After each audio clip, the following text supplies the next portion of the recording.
Hello, and welcome to another edition of Maximum Growth Live. I'm one of your hosts, Jay Ruane, CEO of Firm Flex, your social media marketing agency for lawyers, as well as managing partner of Ruane Attorneys, a civil rights and criminal defense firm in Connecticut.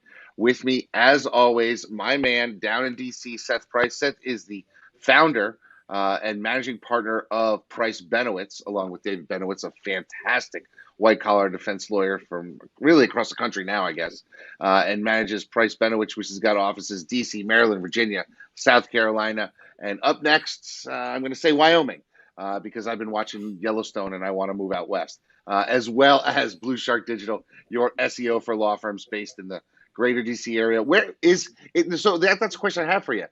Through COVID, right? Blue Shark doesn't really need to have an office. Do you guys have an office now for Blue Shark? Because space is So Blue something I Shark, wanted to talk about today. right. So interesting because I'm a tale of two cities. Blue Shark's lease was up during COVID. So given that nobody was going into the office, here are the keys, goodbye. That worked nicely. I think that what we plan on doing, and we're in negotiations for currently, is a clubhouse situation.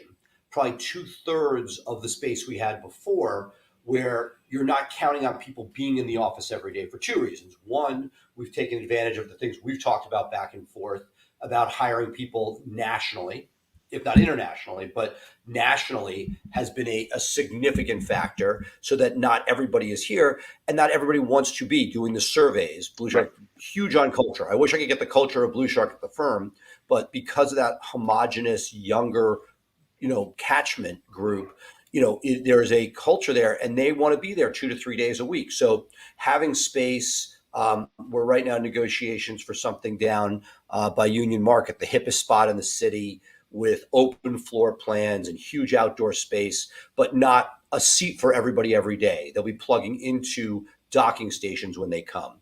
Ironically, and I'm sure you've talked about your space, we are trying to consolidate. We had a bunch of space to grow into, and that was sublet. We had some real drama we could talk about in a future episode with subletters, and decided, hey, if we're able to give back that space and consolidate, we were able to, as we talked about, trim some practice areas that were not as profitable and really keep the core competency there. I've been really excited. I mean, look, I love scaling. I love growing. And, I make fun of you sometimes for the crazy ideas, but I think that I'm as guilty. That's why I love hanging out with you as you on that, and sort of taking some of the least profitable ones, consolidating both in, people wise and real estate wise. And that's what I did during COVID. So, both law firm and marketing company, the idea is moving away from everybody as a permanent desk all the time. You have the people who are the stalwarts, they're going to be in the office every day. But if you're not committed to 5 days a week, you no longer have a permanent office, and you will be on an office share or a hotel system, but you won't be getting, it won't be X number of employees and X number of seats. Some will be 2 to 1. It's interesting because there is something I think about lawyers in particular who get very territorial about offices. And I think that's one of the things about Blue Shark. You say, you wish you had the culture of Blue Shark at Price Benowitz. I don't know if it's possible simply because you're dealing with an age range at Blue Shark and a skill set that is quite different from the varied age ranges, life experiences that you get at a law firm. I mean, maybe if you were starting out a brand new law firm and everyone was around the same age, you might do it. But I mean, I think back when I was 28 and I was just starting practicing law, I would I'd go to lunch once a week with a whole bunch of other lawyers in a networking thing. I haven't done lunch with those guys in 15 years, just because I'm not, I'm in a different point in my life. If I can work through lunch and get home early to my kids, I'm going to do that. So I think it just Right. comes with where you are in your life. And that's the great thing about Blue Shark, is that you can feed off the energy of that culture and bring the best parts of it to your law firm. So I hope so, but it's interesting. There's been a lot of sort of, I'm calling it millennial culture, but it's millennial down to whatever the new gen is, whatever they call it. So I call it millennial because they're younger than me. I'll call 20s, even though it's not technically millennials. They go into the 30s. But they're like what Gen I'm seeing, Z, or though, they don't even have a good yeah, name. is that, yeah, I see the grind that we had, like the idea that you go to your first job and you grind to demonstrate and get your experience and prove yourself is not something I'm generally seeing. I'm seeing a quality of life, and like people don't want to be bothered after hours. And it's that's the part, that one of those things that I see more jarring. I mean, I know now you're trying to get yourself to a month off during the summer and things like that, but I'm seeing, the concept almost European-esque of 9 to 5 with holidays. There again, I'm generalizing. There's some people that comport both ways, but I'm really, what I see is a quality of life desire greater than I saw with other generations, where it was like, how do I grind and prove myself and get as much experience as possible? Take Malcolm Gladwell's time on task. You don't see somebody trying to rack those hours up. They're like, look, I'm going to do my work, but I want to, and that's why, to a great extent, I've deferred culture wise to David Brenton. I'll have my ideas, but he has his finger on the pulse of what's going on there. And it is pretty amazing, because whatever my gut is as to what somebody would want or be happy with is very often way off the mark for that generation. Yeah, it's interesting. I have somebody that works here in our marketing department, and I can remember, um, you know, starting out myself working at a law firm, and I got yelled at every day by one of the partners, and that was his method of training. And we had a couple of bumps, and so I would go in and I would raise my voice, and she's like, yelling at me is not motivating me. I'm like, Yeah, I'm but like, well, you say that, and you rolled with it. What I right. see now is that, look, on the scale of that, I'm certainly not the worst out there, but I have enough awareness that when I open my voice, I would speak that I'm not being viewed. I still think of myself as that 25-year-old, 30-year-old, but when I now have the sort of presence of their parental unit, and when I say stuff, I've had issues with people who are sort of deal with me on a regular basis, that literally the daddy issues start coming up, and me trying to like push somebody, like, if something's wrong, like, there, it is no longer that you can unfiltered say, you screwed up, this needs to be changed. There's a whole new Yeah. mentality, and not following that is at your peril. Yeah, and it's interesting. I've also seen that, for me, I'm still sort of in the client services. I still have a select group of clients, and I'm also seeing that in how I engage with some of my clients, of that age group. And it's really sort of different, than the tough love that I got used to, that came before It, me. does, it does not fly, and it's frustrating, because I think there's a time and place for it, and that the idea that that everything is okay is not cool, and that they're going to be and I struggle there, but I forget, one of the thought leaders always said, like, you want to get some more fast, do it yourself. You want to get there, with longevity, go as a team. And I've had to take my foot off the gas. In one of Morgan's books, I remember him talking about the days before digital, when, like, the weekends would seem so long because he couldn't get to building his presence, during the week. And I have moments like that where I'm like, there's so much to do. I don't want to be like Hamilton, we're running out of time, but like, there's so much to accomplish and so much that can be done for our clients and everything else. Like, I wish that there was more of that drive, but I acknowledge and see where Well, the workforce is right now. and I'm learning something from that age group, and I think it's something that our audience should actually pay attention to. I got to take 2 weeks off, end of July, end of June, beginning of July. That's why we were in repeat mode.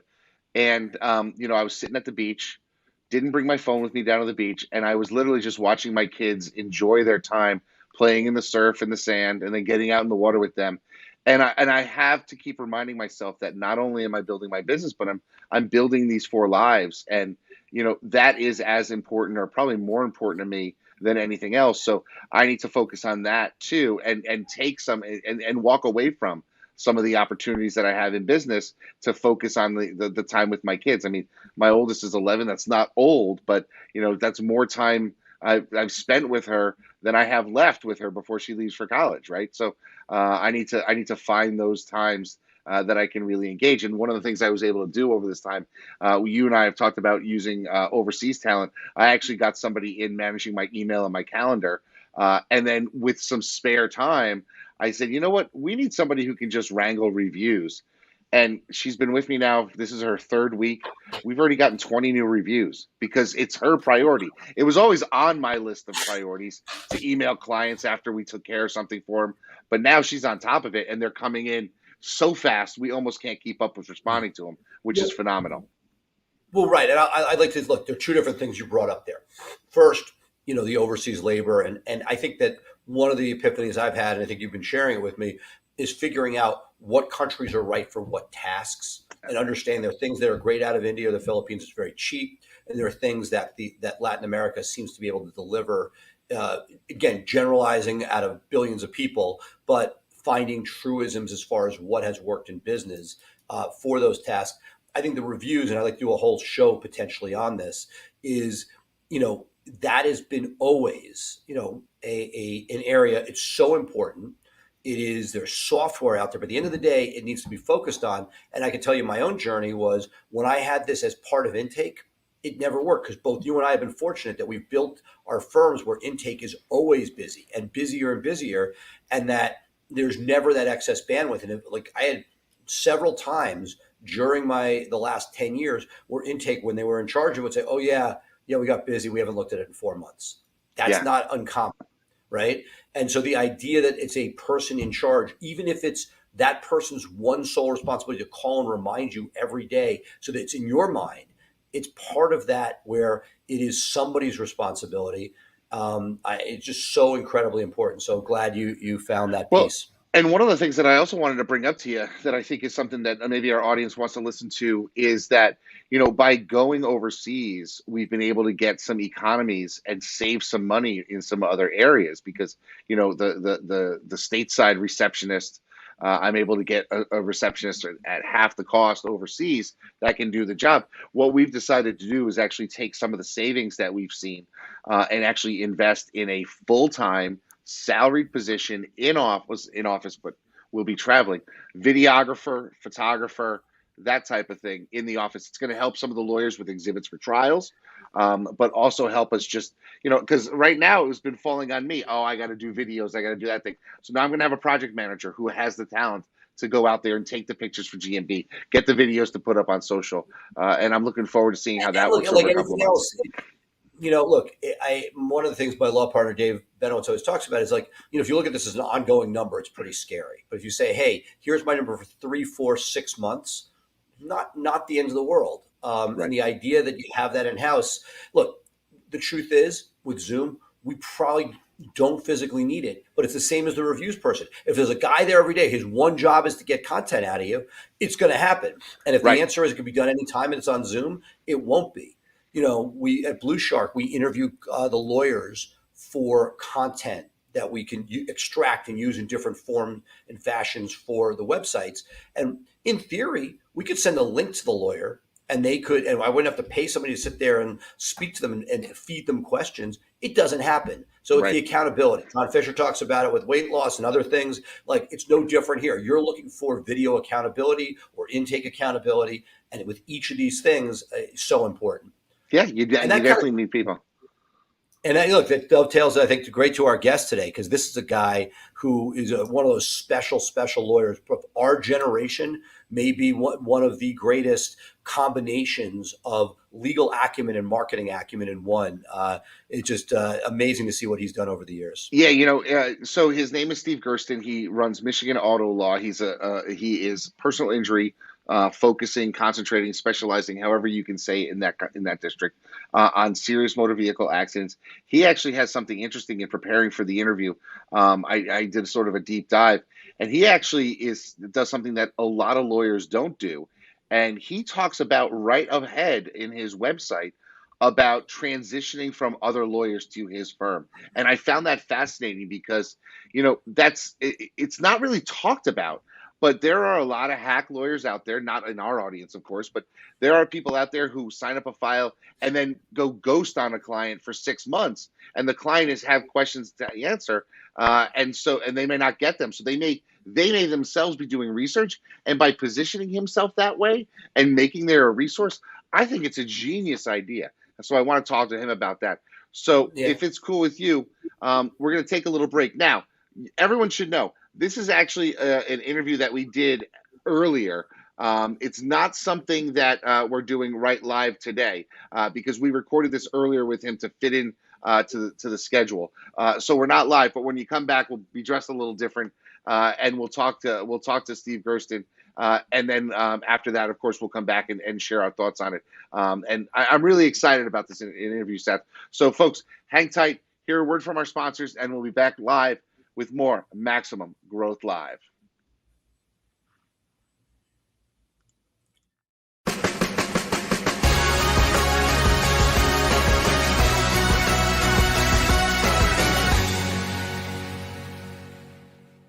Hi, I'm Jay Ruane, one of the founders of FirmFlex and a practicing attorney for over 20 years. Anyone who knows me knows how my firm runs on the systems we create, and it has allowed us to flourish, even in tough times. I spent years and hundreds of thousands of dollars until I finally figured out a way to engage my audience and drive top-of-mind awareness with social media. And what did I do once I figured it all out? I built a system for it, and now you can put that system to work for you. You see, we took the hard part, creating the content and finding the images, and made it foolproof. Every day you will have curated social media topics to post designed to make your firm constantly remind your audience about your firm, what you do, and how you can help. And the best part? You don't even need to hire a dedicated social media person to do this for you. In fact, you don't even need to hire anyone new.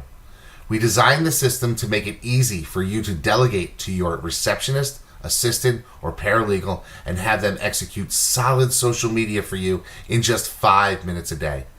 It's like having a content writer, researcher, and graphics designer at a fraction of the price it would cost to hire in-house. Sign up today for the Social Super System and start building your brand where your clients already are, on social media. In this world today, if you want to grow your business, you want to grow your firm, you want to take on more cases and make a bigger impact, you have to have a digital blueprint. Statistically, throughout the time that we've been working with Blue Shark Digital, our law firm, the Atlanta Divorce Law Group, grew over 1,400%. They truly understand where we're headed and how we want to get there. I have a team in Blue Shark Digital that I feel like has my back.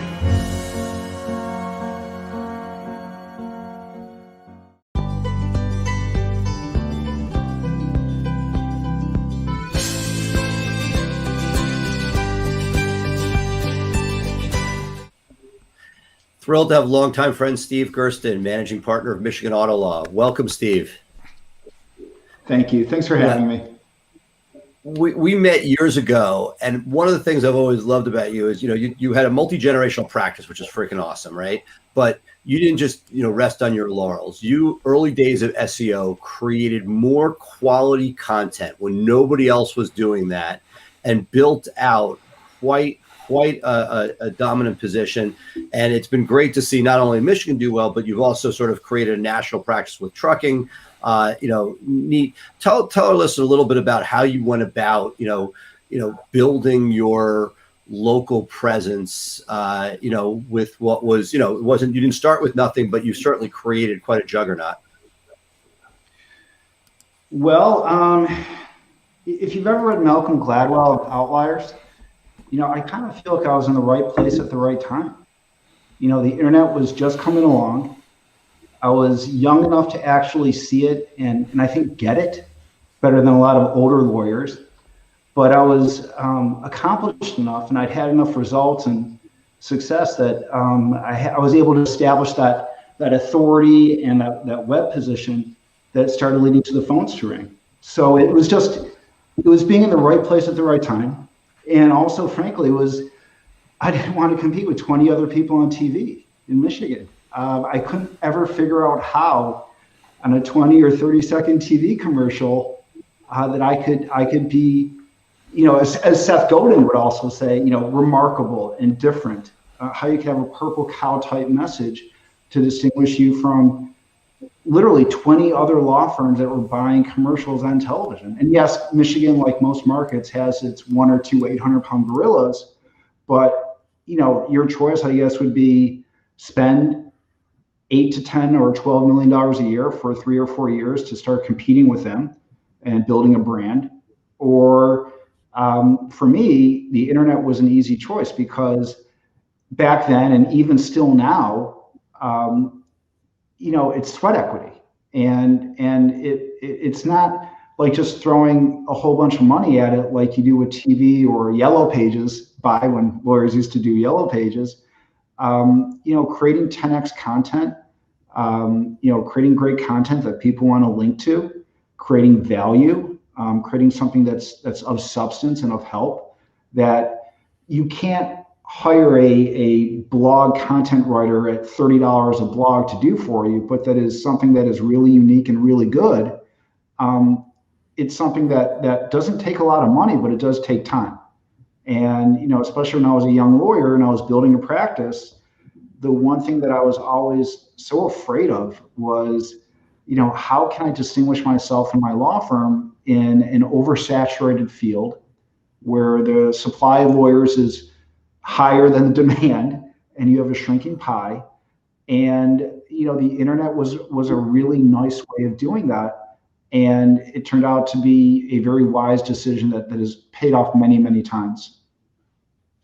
So in addition to being a great lawyer and now sort of a national thought leader with all sorts of awards under your belt, you've had two recent stories I'd love to talk about one at a time. One with an expert witness. And I know these things started as doing the right thing and passion plays, but also morph into SEO plays, because when you do cool stuff, people notice and you get to walk us through this first situation, because most of our viewers don't know the story. And I think it's freaking genius. Thanks. So it's so funny because I have become a reluctant free speech warrior / icon. And at least in the first case that you're referring to that we're going to talk about now, I have the seminal case now on lawyer free speech blogging that they're even teaching in law schools right now. So what happened was a couple of years ago, a few years back, there was an expert witness who was that notorious defense doctor that never found anything wrong with people, always said that they were malingering or there was no brain injury or it was from hitting their head when they were 6 years old, what have you. And not real different from the same experts I deal with on all my traumatic brain injury cases. The difference is that this expert, for a number of years, she was writing things in reports that my clients would say to me when I was reading the report, "Steve, I swear to God, I never said that. This never happened."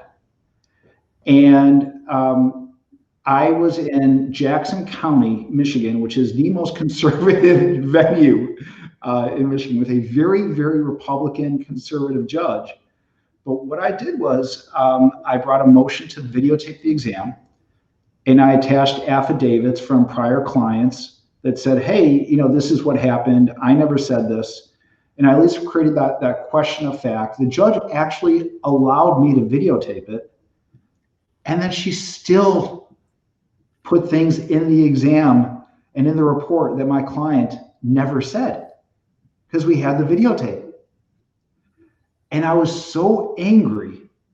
So first, I waited and we got a trial verdict, and we actually went to verdict. And I'm proud to say in that case, the jury was so mad that I actually got the largest truck auto verdict in Jackson County, Michigan.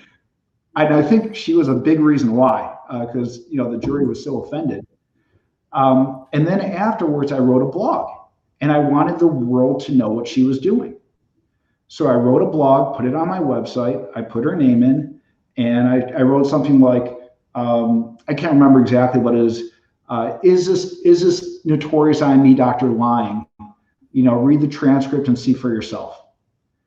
And I literally set out, what she testified to and what she put in her report, my client said, and then what he really said right next to it. And that's all I did. Now, I wanted to do that because it's sickening me that she's getting away with this and doing this to people, because she's really ruining people's lives.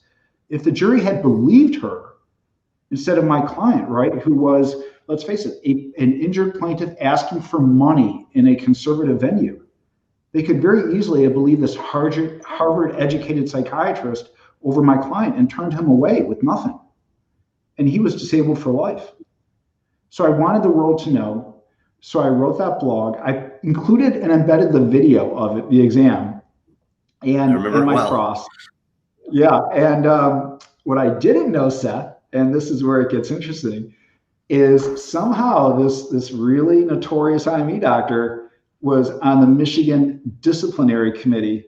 In other words, she was on the basically the attorney grievance commission for lawyers as a non-lawyer, and she filed a grievance against me.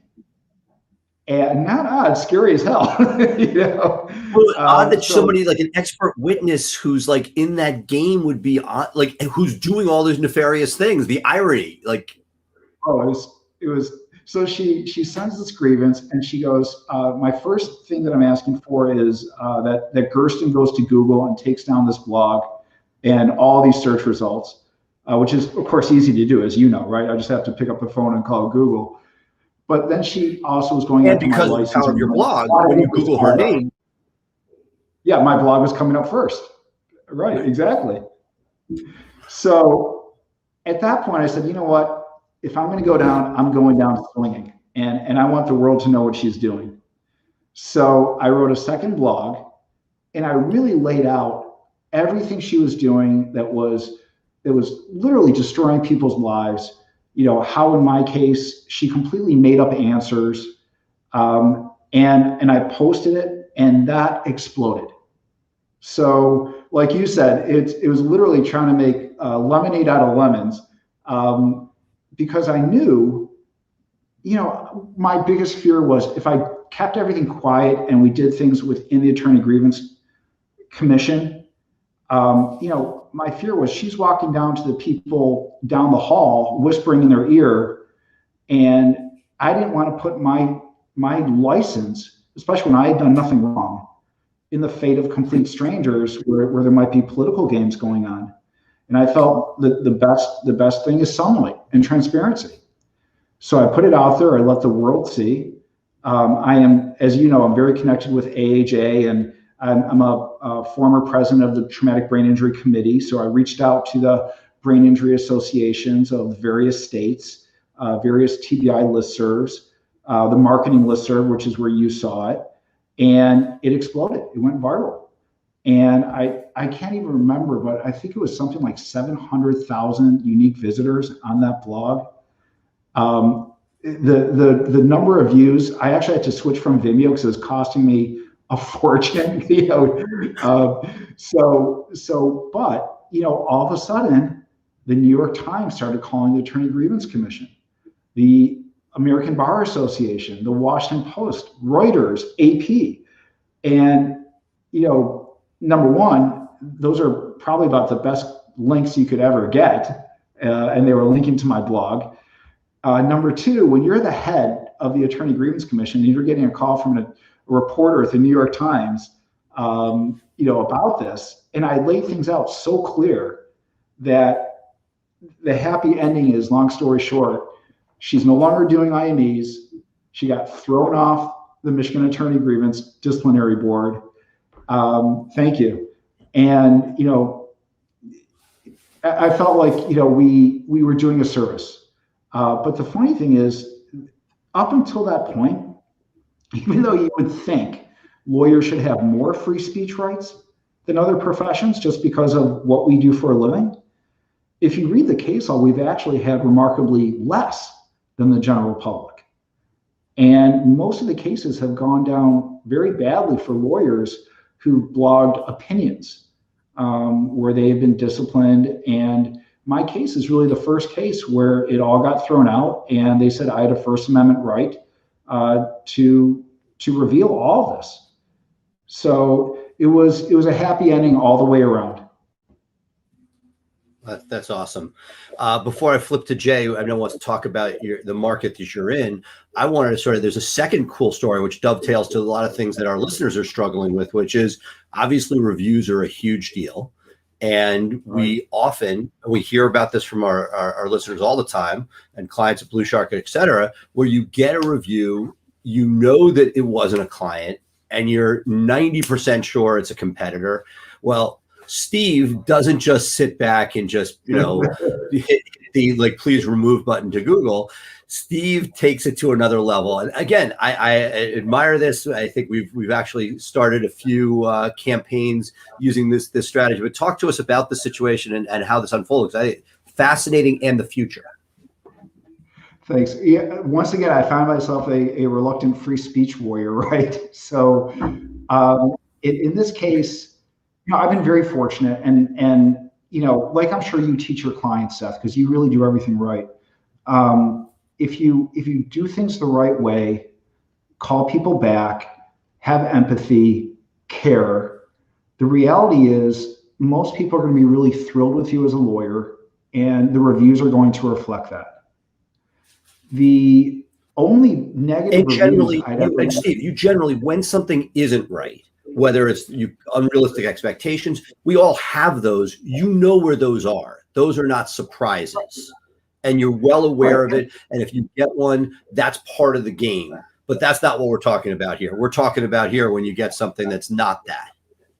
Not at all. In fact, it's funny because the most exasperating reviews up until these have been the people who apparently wanted you so much as a lawyer that when you didn't accept them as a client and rejected their case, they got online and left a negative review because they got mad. And it's something. It's also in the gray area.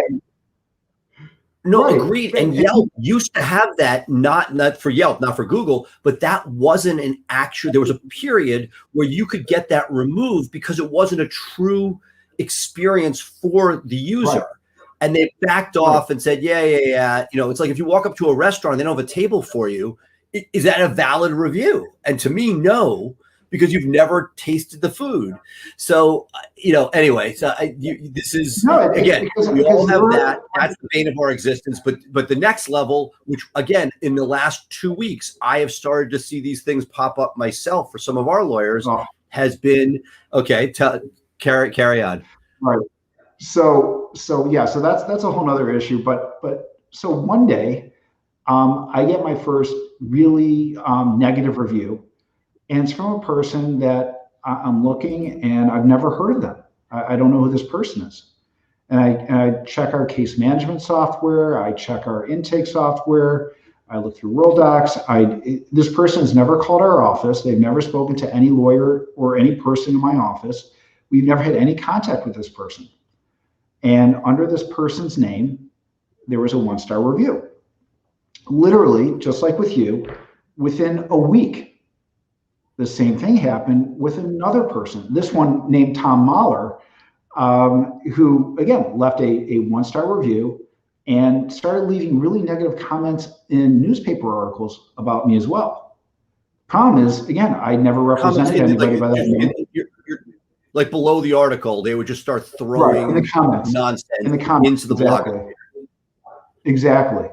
So, but again, I'd never gotten a call from anybody by this name before, never spoken to anybody by this name before. So I knew something was wrong and I felt something had to be done. So I filed a lawsuit against John Doe and I sent subpoenas to Facebook and Google. And sure enough, Tom Mahler turned out to be a lawyer competitor. Now disbarred, by the way, but it was a lawyer competitor who because of this or unrelated? Unrelated, but he was trying to tear down his competition. I honestly, if I walked into this guy on the street, I wouldn't know who he was. I don't think I ever spoke to him or met him before. I think he was just trying to tear down all of his competition. And, your clients, the people that do this, we're targets now. So I discovered him and, that resolved. With the first 1-star Google review, which was by someone named Patrick Anderson, they objected to my subpoena. He had hired a very well-known no-fault appellate attorney in Michigan, which, by the way, is a huge tell. It's a huge red flag because this appellate attorney doesn't advertise to the public. And if you didn't know who he was as a lawyer, there was no way you would know who he is. So that was already a huge tell that the person behind this Patrick Anderson review was also a lawyer, because how else would they have known to hire this lawyer to represent him out of 65,000 Michigan lawyers, right? The public would never know. So they objected. The trial court, I think, was really afraid of the issue. And even though from day one, my position has always been, look, I understand and I fully support the First Amendment and the Constitution and free speech. But when someone is creating fake account names and then leaving reviews under fake account names, we should be allowed the most limited discovery to see if this is actually a real person, a member of the public, someone that was a client, or even someone who just contacted my law firm before and got mad that I didn't accept their case. That's one thing. But if it's a lawyer competitor who's trying to create, a bunch of fake names to then leave fake one-star reviews to hurt your online reputation and tear down your business and affect your livelihood, then we should be able to know. And my point was, you can't call it protected speech until you know who the person is that is leaving those reviews. So it may be protected speech, but it may not. If it's a lawyer competitor, it clearly is defamation, because they are trying to affect your reputation in a negative way. And what I told the court was this: if it turns out this person, and you could even do it in camera, Judge, if it turns out this was ever a member of the public, a client, or even someone who called and got mad that I didn't accept their case, I'll dismiss my case.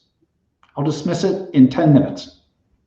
But if it's a lawyer competitor who's creating fake account names to do this, then this is not protected speech. This is defamation, and we should be allowed limited discovery to find out.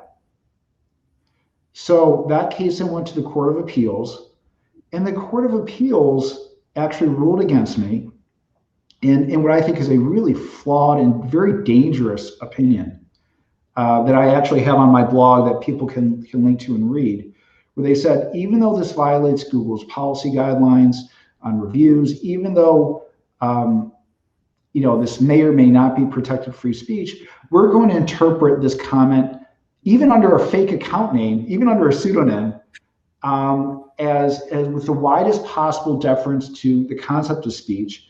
So he might be commenting on your tie, or on your website, or on your shoes, or, unfortunately, even the color of your skin, or they went to elementary school with you and they didn't like how you treated them on the playground. If you read the majority opinion and take it at face value, then any basis would be sufficient. And the dissent, which I think got it right in my case, said what I've been saying all along, that I should be allowed at least the most limited discovery just to find out if this is a lawyer competitor who is unethically doing this to try and negatively impact my reputation and my livelihood. And if it is, then it meets the classic definition of defamation. And if it's anything else, then it doesn't. So that is the issue now that is going up to the Supreme Court. The danger with this case, I think, is twofold. Number one, you guys do it the right way, but what about all the SEO people and all the sharp black hat people? What's to stop them from creating 100 fake account names and leaving 100 fake, one-star reviews? And the second thing that really troubles me is this turns our society is predicated upon, if you offer a superior product or service as a business, then you should win. That is what our economy is based on. Our market economy is based on offering the best service or product at the best price. As a lawyer, it's treat people the right way, getting great results, and you will hopefully be very successful. And again, this takes that notion and flips it on its head now.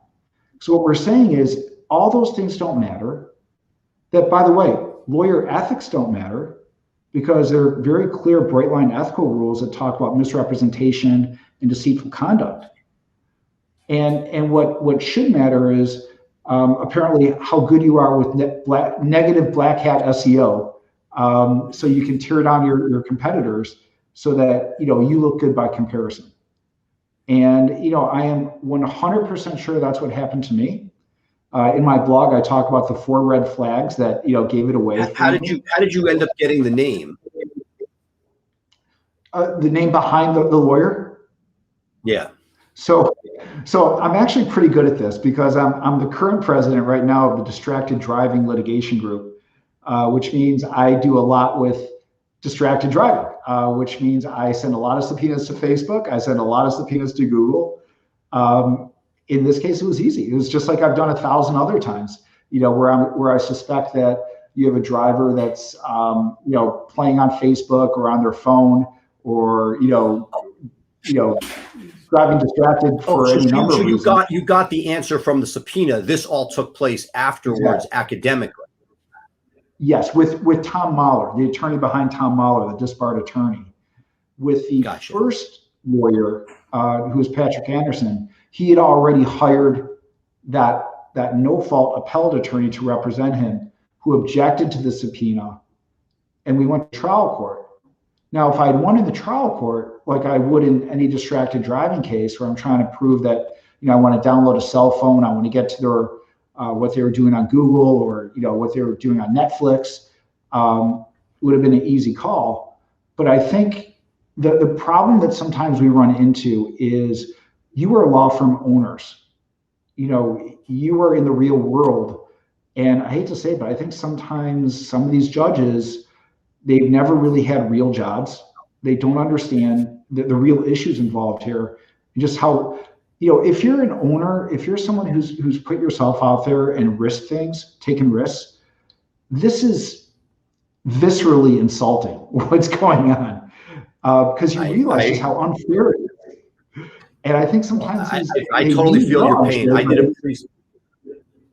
did a presentation with judges explaining SEO and paid search, and they're like, "This is crazy. This is a monopoly. Why don't you sue Google?" And I'm like, these are the people ruling on your case. But I'll leave you with one quick story before we go to Jay, who has a whole line he wants to go down. But there was a woman in our market who had a bunch of people were bullying her online with racist comments.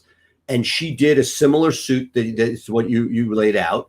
And they objected. And in the time it took for her to get that information, the statute of limitations had run for her to be able to sue. And so she went to the Virginia legislature and got legislation that is now passed in law, which now allows for the statute of limitations to toll until it starts at the time that you find out who is behind the comments that you'd be suing on. Interesting. Jay? And that's frankly the issue in this case too. But so that's the fight that we have right now, and it's going up to the Michigan Supreme Court. Well, it can't be cheap either to finance this litigation. I mean, it's not something that you necessarily want to be spending money on, but it's something that you have to do to protect from yourself. An SEO point of view, I'm looking at it this way. This is money very well spent. You can't pay for these links. The New York Times, I've been at the Times half dozen times. I'm not sure I've ever gotten a link from it, but if the blog is part of that story, God bless. That's gold. Yeah, you're both right. The appellate costs are definitely adding up, but especially the digital marketing community, this has really struck a chord, and there've been a lot of blogs about it, and obviously a lot of links as well. So I'm probably getting some of my money back, and the reality is at the end of the day, it's all where you are in the SERPs, and those links matter. So in the big picture, hopefully it'll work out just fine. So one of the questions I had for you that I wanted to go over, because I think it's really sort of unique that you've sort of put it out there, is that you are in Michigan. There's a lot of big advertisers in Michigan. I mean, I'm in little old Connecticut, and I know one of the 800-pound gorillas in your market because of his, ubiquitous presence, and all the stuff that he does. I'm not going to mention his name, but a lot of people know who he is. And what I found really interesting about your website, and I want to talk to you about it, is right up front, you talk about lawyer transition and how you have a system for it and a plan for it, because that's something that a lot of consumers, I think, they sign up with somebody right away, and then they don't necessarily know if this is the right person for them because they were looking to solve the problem right away, and now they don't like the relationship, or they think there's somebody else that's going to be better, and a lot of lawyers, they don't talk about that on their website. But they'll gladly take a case that from another lawyer. But you go right out there and say, if you're not happy with your lawyer, you have a right to fire them at any time. Let's talk about how we do the transition so that you can be comfortable with how we're going to do it if you take that role.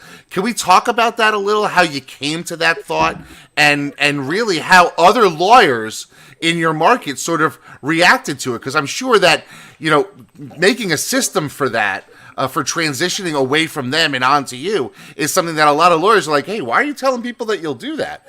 You might have caught a little grief from it. So I'd like to talk about that because I think that's important for our audience to hear. Sure. So, it comes back to something we said earlier, which is if lawyers just did the right thing, they wouldn't have unhappy clients who were shopping, frankly.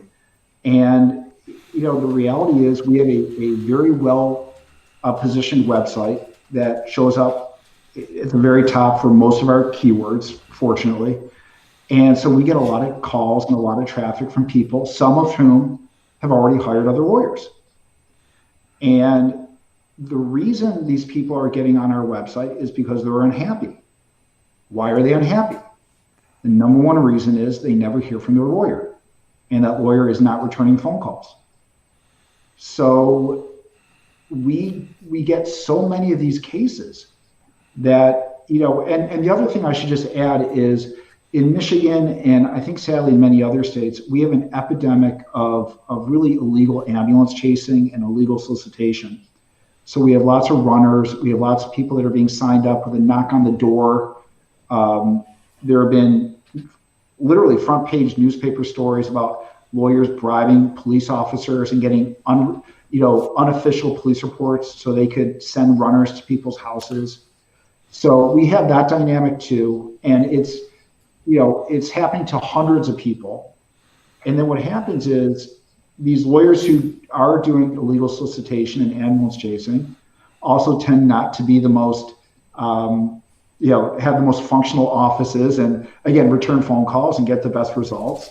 They're doing things by volume, and they're doing things in really shady ways. So a lot of people get suspicious, they get second thoughts, they get worried, and they get on our website to see how things should be going.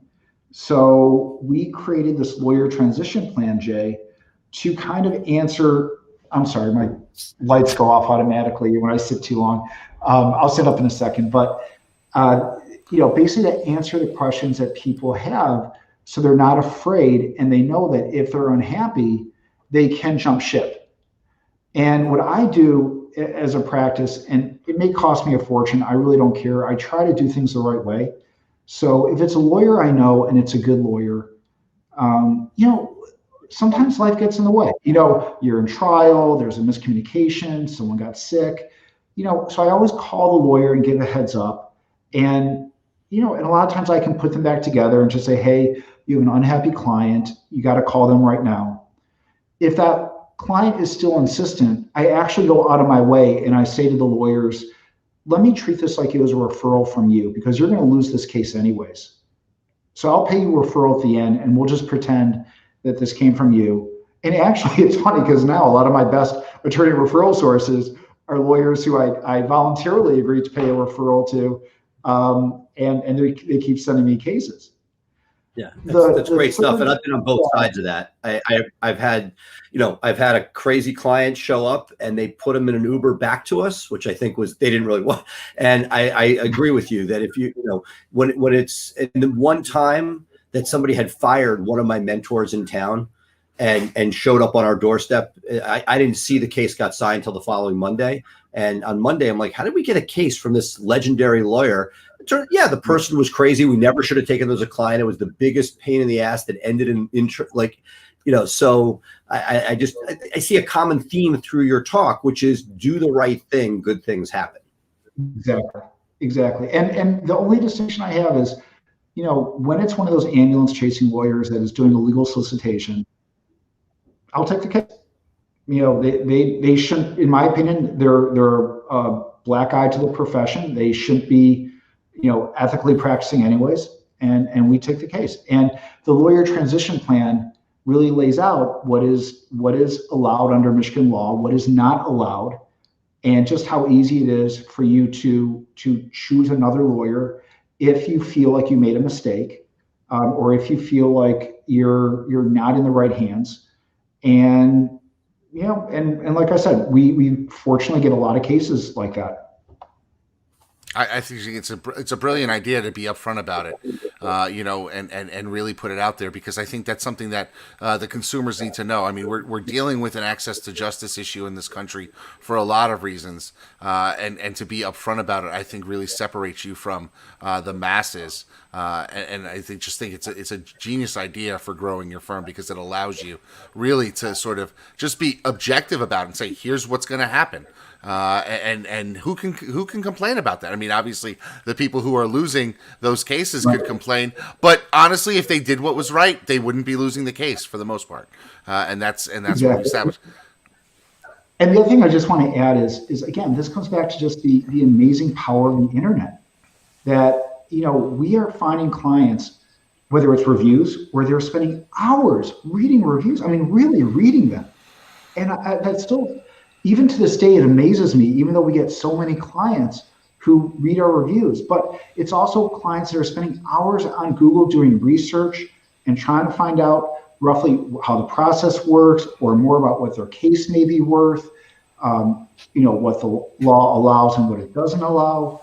And, there is a whole generation that has been empowered and is now learning that there's a better choice than just calling a billboard lawyer or calling a lawyer who's on the side of a bus.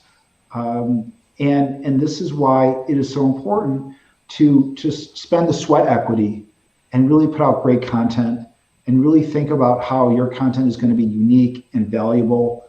And again, to paraphrase Eric Schmidt, from Google, is how can we keep reinforcing our expertness, our authority, and our trust? Right. Seth? Great. No, that's great. Jay, you have a final question? So the last thing I wanted to talk about is something that we kind of already talked about, but in your market, you've differentiated yourself online with those 800-pound gorillas, those TV mass marketers, that type of thing. What do you think separates your firm when somebody comes to your firm versus one of those ambulance chasers, chop shop type things? When they come to your firm, what do you think is the difference maker to your clientele that make them want to leave those great reviews, that make them happy with your service, so that our listeners can hear those things and make sure that they have those implemented in their own? So I would say two things. One, you have to be able to walk the walk, not just talk the talk. Too many lawyers talk the talk, and it's been 20 years since they've tried a case and stepped foot in the courtroom. And we've been fortunate. We have year in and year out, our goal is to get the largest auto accident settlement and verdict in Michigan and the largest trucking accident settlement and verdict in Michigan. And you know what? Most years we actually do. And I've been very fortunate. I had the largest ever trucking settlement of any Michigan lawyer or law firm. I had the largest ever auto settlement of any Michigan lawyer or law firm. So we are able to show that we have the results. But, and this is something I always emphasize, my best cases, the ones where I'm getting millions from my clients, when you read their reviews, they never talk about money. The things they talk about is, Steve called me late at night on a Sunday when he was working in the office on my case, and he was just calling to check in and say hi, but it meant so much to me. Or, Steve sat next to me in the deposition, and just having him next to me made me feel so reassured. Steve called me from his vacation, just the little things. And, So I was an economics major in college, and one of the things that I always remember is there's a very famous Hungarian economist, and I won't bore you and go into everything, but what he basically said is that lay people cannot properly evaluate professional services. In other words, they can't look at your brief and know if it's a good brief or a bad brief.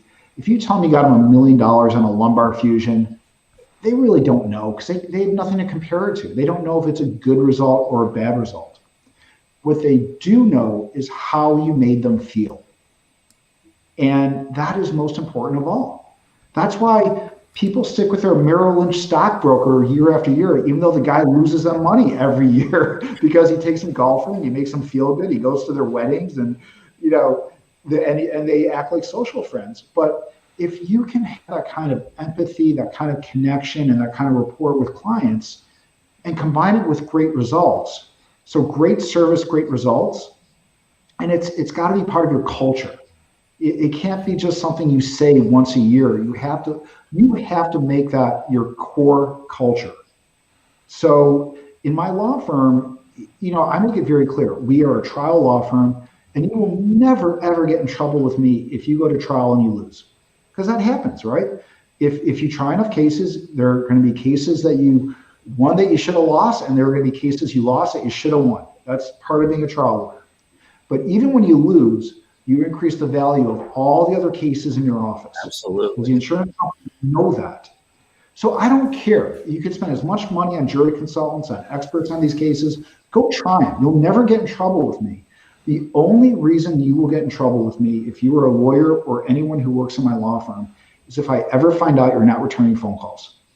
If you're not treating people the right way, because we live in an age now of Google reviews and Yelp and Avo, and it's not like it was when you and I were growing up in the profession 25 years ago, where most lawyers felt like, I'm too good to talk to my own clients. That's what my paralegal is for.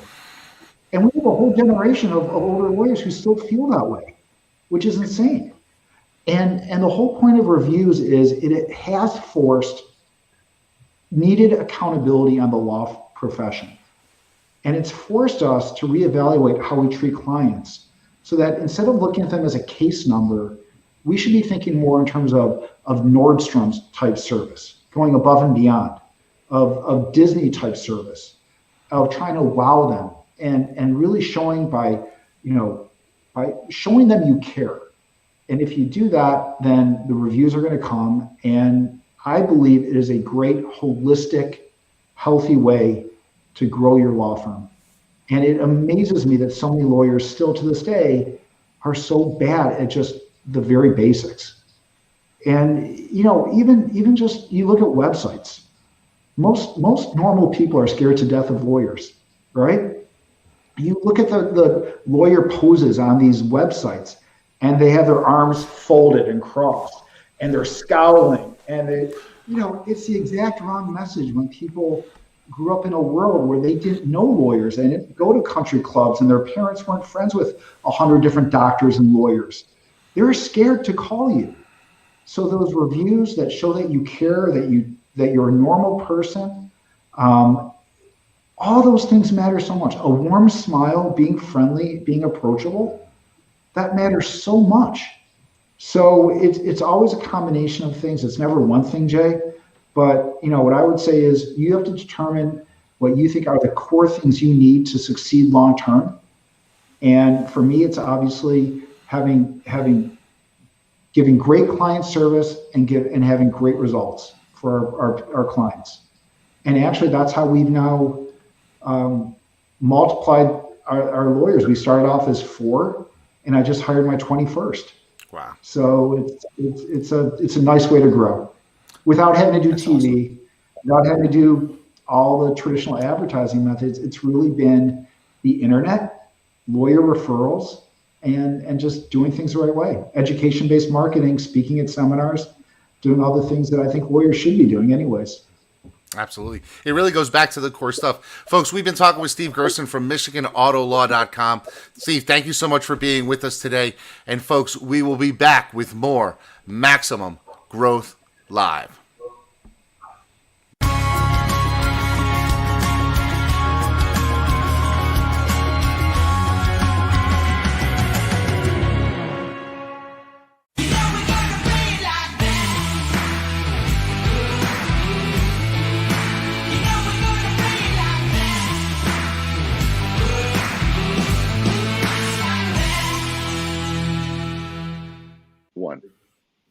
Well, Seth, I got to tell you, it's interesting as we talk more and more to some of these market makers, and I think that it's easy to say for Steve is that he is a market maker in Michigan. He's not the only one, of course. I tell There's you, other. I'd say he's that. What's incredible about him, he's beyond Michigan. He's got his Well, Michigan that's true. world, but he's created himself again. When we start and we would see people who are sort of like the best of their generation, and you go to a Lanier conference.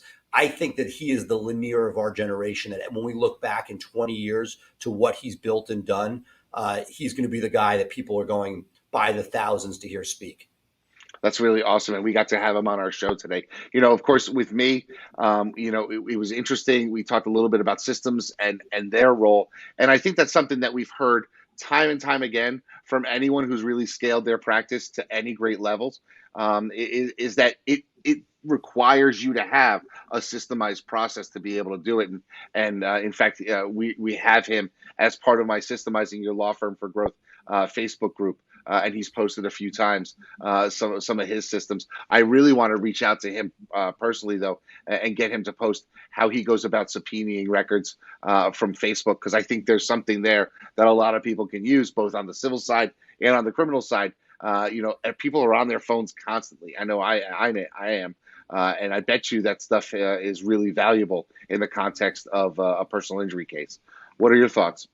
No, absolutely. Look, he's a juggernaut.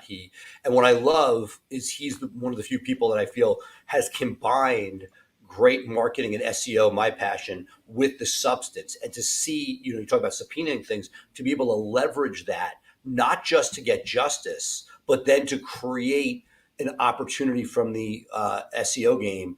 To me, that 1-2 punch, it's unique. It's a unicorn type situation. Yeah, and I think it's really going to serve him well long term. And I got to tell you, he does a great job, folks. If you haven't had a chance, check out MichiganAutoLaw.com. It's a phenomenal website. He's really put it together well. I've captured a couple of things, a couple of ways that he has it set up and sent it to my own team, saying, "I like this from a consumer point of view.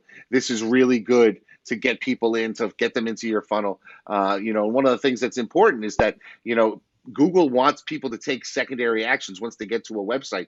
They want to see them clicking through to a second or a third page, because if they click off after the homepage, it's my understanding that if you leave from the homepage, Google counts that as a bounce. Well, yes and no. Is it time on page? This is a question I had. Yeah. No, right. So like if you go to a site and immediately bounce, that's bad.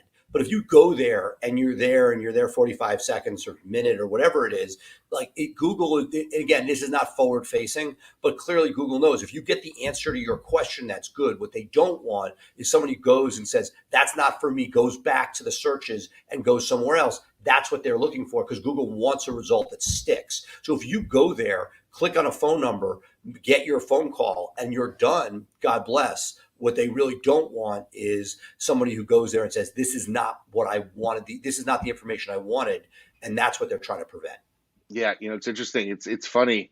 Google's algorithm reads things a certain way. It reminds me, I got these Amazon Fire tablets for my kids, and there's a way that you can limit how much they can do. They have to read a certain amount before they can play the games. And my younger son figured out that if you open up the book, open up a page, then put the tablet down and come back 45 minutes later, it gives him credit for 45 minutes worth of reading. So he opens up the tablet, puts it down, goes to play Legos, and he games the system. Yeah, no, I was going to say we were actually written up in the local color glossy in Bethesda magazine. Our now 14-year-old, when he was 10, 11, 12, hacked our parental controls. He's cloned my wife's iPad to be able to turn the Wi-Fi controllers off and on at will. So yeah, we're pretty much at the point where we know that we're not gaming anything against him. That he generally wins that battle. Yeah. So I have a friend of mine who's got 5 kids a couple blocks away, and what he went to do is he actually went and got 2 separate internet services. One for the parents, one for the kids, and he takes the power cord to the kids' Wi-Fi when he leaves for work in the morning, so that it forces them off of it. That's how he was able to do it, and he has his wife sworn to secrecy on the password. That's really just for her phone and his phone. No. If I really want them off, if I really want them off, the power cord comes with me. This is where we are, folks. That's really the only way that I've ever won that battle. Yeah, that's what it is. So, all right, this has been great, Seth. It's a great conversation with Steve. Good stuff at the beginning. It's funny. We're starting to get promotions for a lot of the conferences coming up. Of course, Max LawCon's coming up. I saw you're speaking, Nalini's speaking. I know I'm speaking. I'm following that in the forums. A lot of good stuff there. There's a lot of stuff. I know you went. No, exactly. We could do a whole conference show because this fall is going to be crazy. We have AAJ, next week. There's going to be, we have Max Law, we have PILMA, we have Filevine, there's CRISP.